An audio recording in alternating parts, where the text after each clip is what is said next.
In today's video, I'm going to teach you how to increase laptop speaker volume in Windows 11. Fix today. Here, let's begin. Start by going to your Windows 11 desktop. Then, move to the bottom right corner of your screen and click the speaker icon on the taskbar. This will open the Quick Settings panel. Inside this panel, locate the volume slider. To increase your system volume, simply click and drag the slider to the right. As you move it, your overall laptop speaker volume will increase.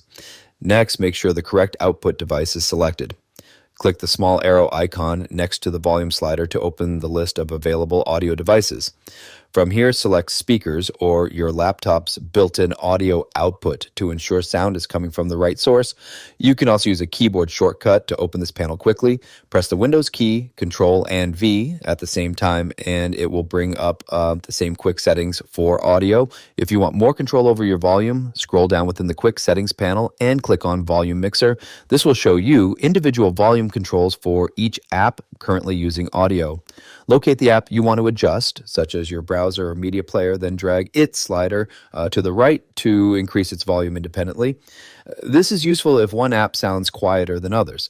Alternatively, you can adjust volume through the Settings app, click the Start button, open Settings, then go to System and select Sound. Here you can adjust the main volume as well as individual app levels from a more detailed menu. If your volume is already at 100% and still feels low, check your laptop's physical controls.